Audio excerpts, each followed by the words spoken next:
Alice's Adventures in Wonderland by Lewis Carroll. Chapter 3.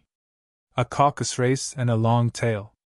They were indeed a queer-looking party that assembled on the bank, the birds with draggled feathers, the animals with their fur clinging close to them, and all dripping wet, cross, and uncomfortable.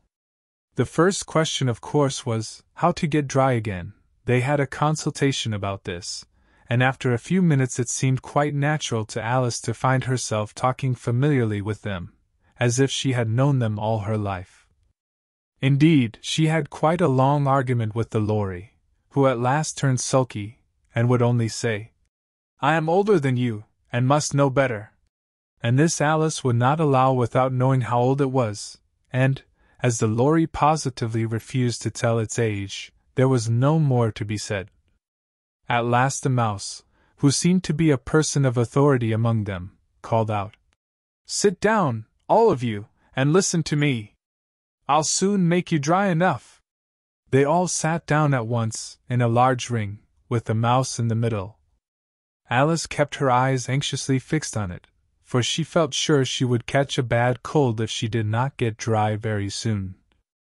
"Ahem!" said the Mouse with an important air. "Are you all ready? This is the driest thing I know. Silence all round, if you please." William the Conqueror, whose cause was favored by the Pope, was soon submitted to by the English, who wanted leaders, and had been of late much accustomed to usurpation and conquest.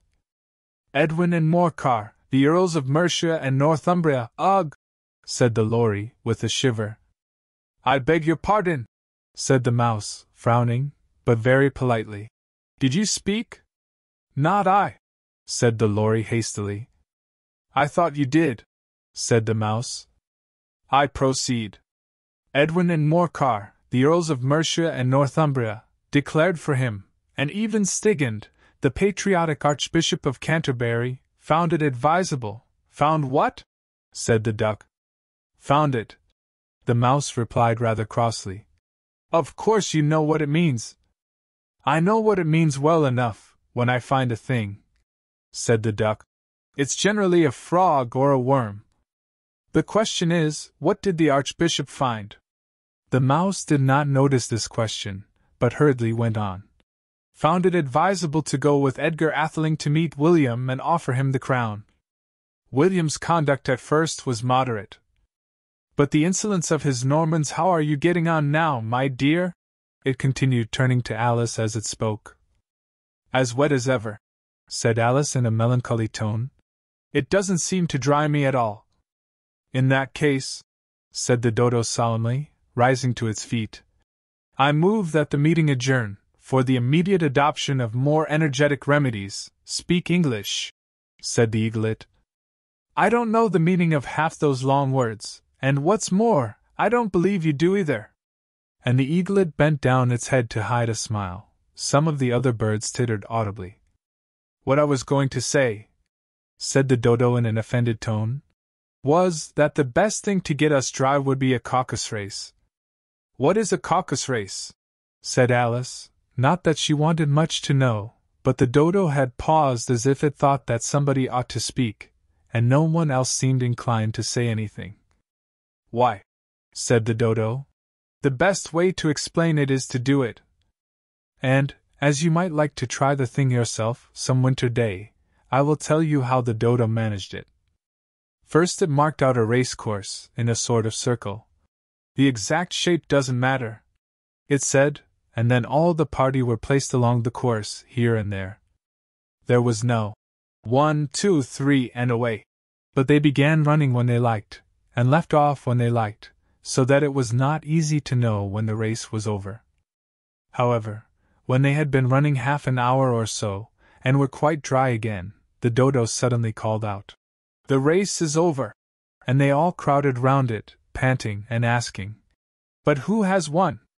This question the Dodo could not answer without a great deal of thought, and it sat for a long time with one finger pressed upon its forehead, the position in which you usually see Shakespeare, in the pictures of him, while the rest waited in silence.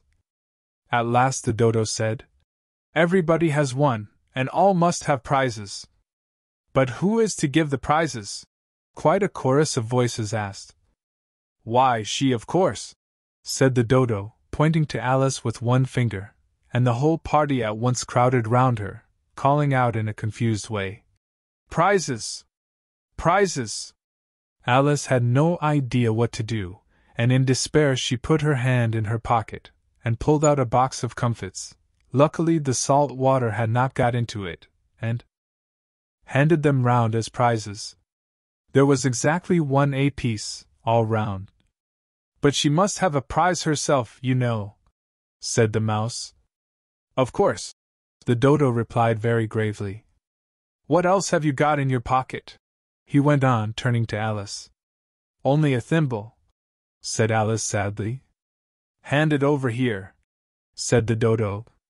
Then they all crowded round her once more, while the dodo solemnly presented the thimble, saying, We beg your acceptance of this elegant thimble.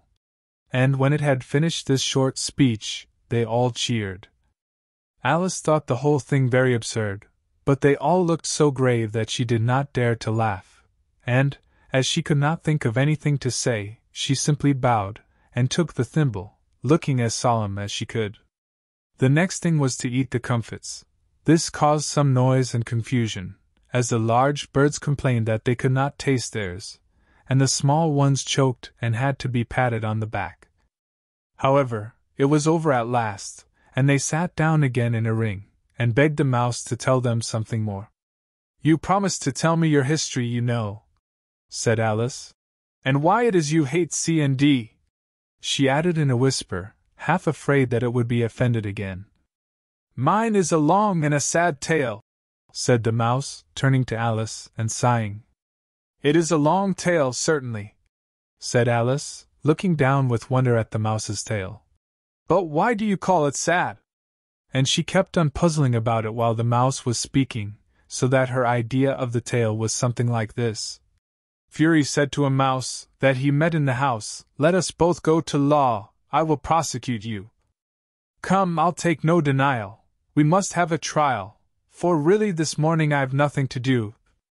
Said the mouse to the cur, Such a trial, dear sir, with no jury or judge, would be wasting our breath. I'll be judge, I'll be jury, said cunning old Fury, I'll try the whole cause, and condemn you to death. You are not attending, said the mouse to Alice severely. What are you thinking of?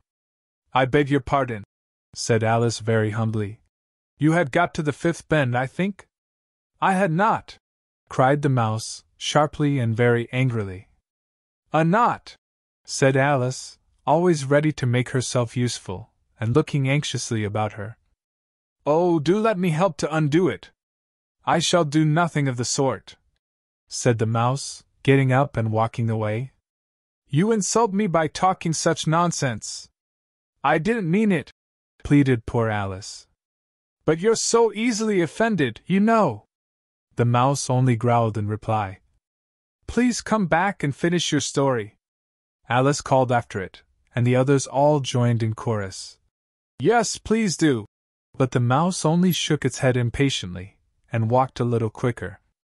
What a pity it wouldn't stay, sighed the lory, as soon as it was quite out of sight, and an old crab took the opportunity of saying to her daughter, Ah, my dear!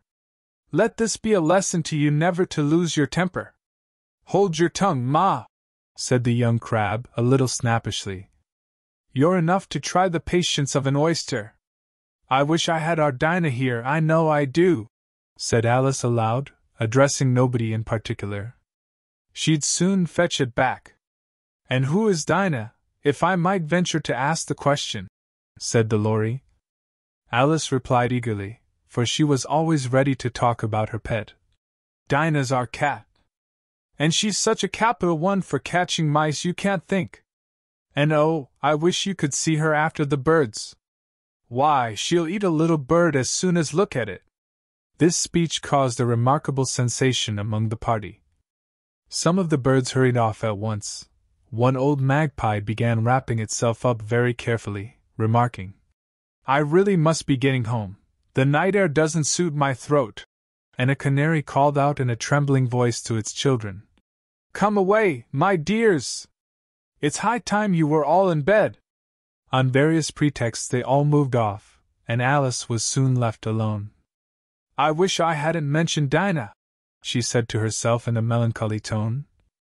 "Nobody seems to like her, down here, and I'm sure she's the best cat in the world. Oh, my dear Dinah! I wonder if I shall ever see you any more." And here poor Alice began to cry again, for she felt very lonely and low-spirited. In a little while, however, she again heard a little pattering of footsteps in the distance, and she looked up eagerly, half hoping that the mouse had changed his mind, and was coming back to finish his story.